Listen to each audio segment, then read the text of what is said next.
Hello, everyone, and welcome back to day two of this exciting parenting journey. Yesterday was such a milestone moment. We saw a polar parrot fish lay their eggs, and today is day two of this milestone moment. If you're just joining us, here's a quick recap. The female laid a cluster of eggs in the earthen vessel, and since then she has been tirelessly protecting them. The male has been defending their territory, making sure no one disturbs the nest. Today we are going to watch the eggs a little more closely. We are going to also talk how they develop on day 2 and share what to expect as we move closer to hatching. So take a look at the nest site right now. You'll notice the female staying very close to the eggs. She's hovering, fanning them gently with her fins, and always near the nest. This is her way of making sure the eggs are constantly supplied with oxygen rich water. Without this, the embryos inside wouldn't develop properly. From time to time, you might also see her mouthing the eggs. Now, this isn't harmful. She's actually cleaning them and removing any debris or even possibly dead eggs. It's her way of making sure that the healthy ones survive. The male is usually hanging back a little further, guarding the edges of the territory. He'll sometimes come and remain near the nest, allowing the female to catch a break. But mostly, his job is to chase away anything that gets too close to the nest. And together, they make a pretty amazing team. Now, on day 2, you might be wondering what's happening inside these eggs. Well, we'll see that fertilized eggs usually stay clear or light amber in color. Unfertilized eggs will start to turn white and opaque.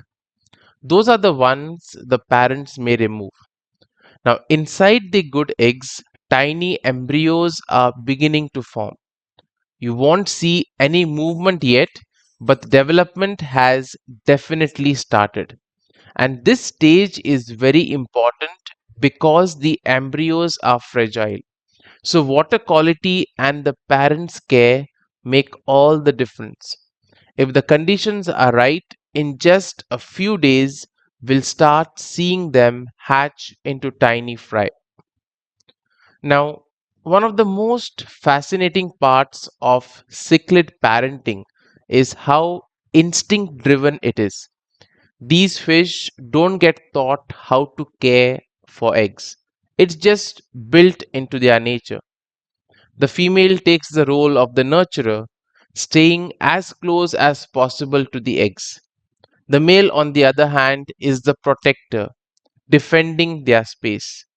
So, even though they are hybrids, polar parrot fish retain these strong parental instincts, which is part of what makes watching them so rewarding. And let's pause and share some interesting facts about polar parrot fish and cichlid breeding. Well, firstly, the eggs usually hatch in about 3 to 5 days, depending on the water temperature.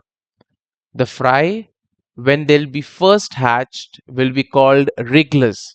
They don't swim right away, but they are still attached near the nest, kind of vibrating in one place.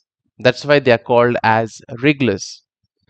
Both parents will continue guarding even after hatching, and occasionally they'll move the fry to safer spots in the tank if needed. Now, the dedication of cichlid parents is one reason so many aquarium keepers love them. So, unlike many fish that just scatter their eggs and leave, cichlids stick around and actively raise their young. Now, a couple of common questions that generally get asked during this particular time. Firstly, should I separate the eggs from the parents? Well, some aquarists do that, but many prefer to let the parents take care of them. It's more natural and it's also fascinating to watch. Now, if you're planning to separate the eggs from the parents, you will need an incubator. Again, you will have to make sure that there's not much change in the water temperature, water conditions.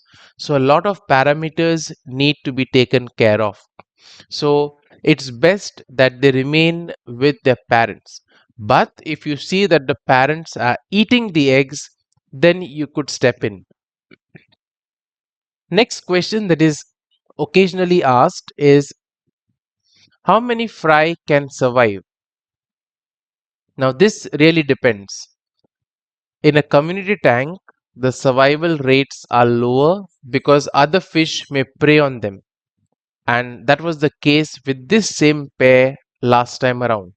Now they are in a breeding tank, and with just parents, the survival rate should be higher.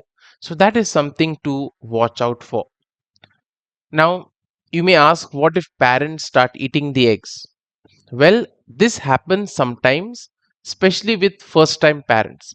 So now this pair is no longer, they are no longer first time parents. This will be their third spawn. So they have gone through the process and they should be better at protecting the eggs. But in case if you see your polar parrot fish eating the eggs, then you should consider separating them from the eggs and allowing the eggs to hatch on their own. Now, as we wrap up our update on day 2, let's reflect on what we've seen. The eggs are in place. The female is tirelessly guarding and fanning them, and the male is standing watch. So every moment of their behavior shows us how deeply ingrained these instincts are. It's really a privilege to observe this process up close. Over the next couple of days, we'll be looking for changes in the eggs, especially signs of hatching. That's when things will get even more exciting. So, thank you so much for joining me for today's update. If you've enjoyed this update, don't forget to like, share, and subscribe so you can follow along as we continue this incredible journey from eggs to fry. So, stay tuned for tomorrow's update because day 3 could bring us ever closer to seeing tiny wrigglers for the very first time.